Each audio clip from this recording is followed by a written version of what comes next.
Good morning student, स्वागत है आपका हमारे आज की वीडियो क्लास 6 पार्ट 2 पूर्ण संख्याएं। पिछली वीडियो में हमने एक्सरसाइज 1B के साथ साथ चैप्टर 1 पूरा कंप्लीट कर दिया था। आज हम पार्ट 2 शुरू करने जा रहे हैं।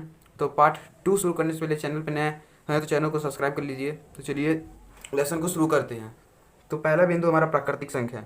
इससे पिछले वाले अध्याय में हमने प्राकृतिक संख्या को पढ़ लिया है कि प्राकृतिक संख्या वह संख्या होती हैं जो 1 से शुरू होकर 1 2 3 4 ऐसे शुरू होकर अनंत तक जाती हैं।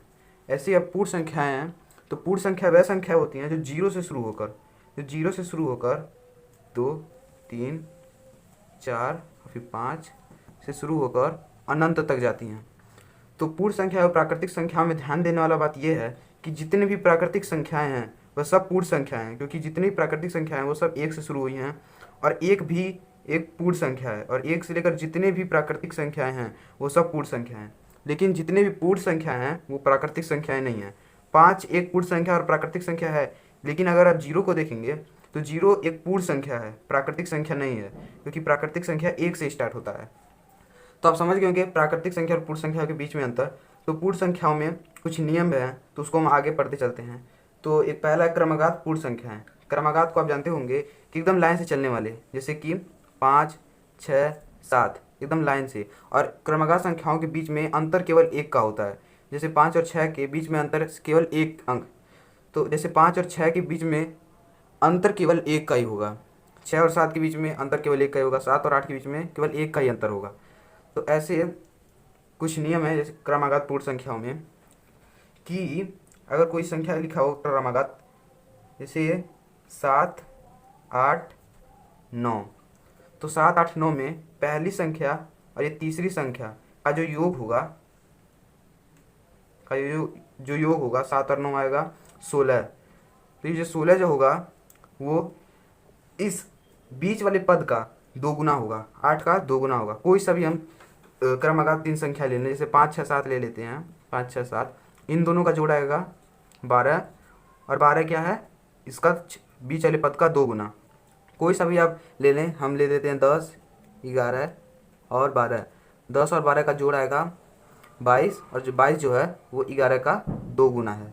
तो आप समझ गए होंगे क्रमागत पूर्ण संख्याएं, प्राकृतिक संख्याएं और पूर्ण संख्याएं। तो हम आगे एक्सरसाइज 2A देखते हैं। एक बात ये भी ध्यान दीजिएगा कि पूर्ण संख्याओं में कोई भी संख्या सबसे बड़ी नहीं होगी, क्योंकि पूर्ण संख्याएं अनंत तक जाती हैं और प्राकृतिक संख्या भी अनंत तक जाती हैं।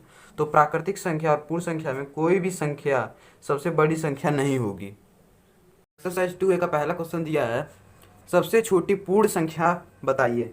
तो सबसे छोटी पूर्ण संख्या है 0, क्योंकि सभी पूर्ण संख्याएं 0 से ही स्टार्ट होती हैं, और सबसे छोटी प्राकृतिक संख्या 1 है। तो क्वेश्चन 2 में संख्या रेखा पर निरूपित करना था, तो आप संख्या रेखा पर निरूपित कर लेंगे पूर्ण संख्या को। तो क्वेश्चन 3 देखते हैं, 3 क्रमागत संख्याओं का योगफल 28 है, संख्या ज्ञात कीजिए। तो हम जानते हैं कोई सा भी अगर 3 क्रमागत संख्या हो, जैसे कि 1 2 3, उसमें पहले पद और तीसरे पद का जो जोड़ होगा 1 और 3 का जो जोड़ होगा वो होगा 4 4। ये जो 4 है वो बराबर होगा मध्य पद का 2 गुना होगा, 4 इसका 2 गुना होगा। ऐसे ही 28 है, तो ये 28 किसी मध्य पद का 2 गुना होगा अगर क्रमागत संख्या है तो 28 को 2 से भाग देंगे तो आएगा 2 या 2 2 कम 2 2 चौके 8 14 आएगा। तो मध्य पद में 14 लिखेंगे।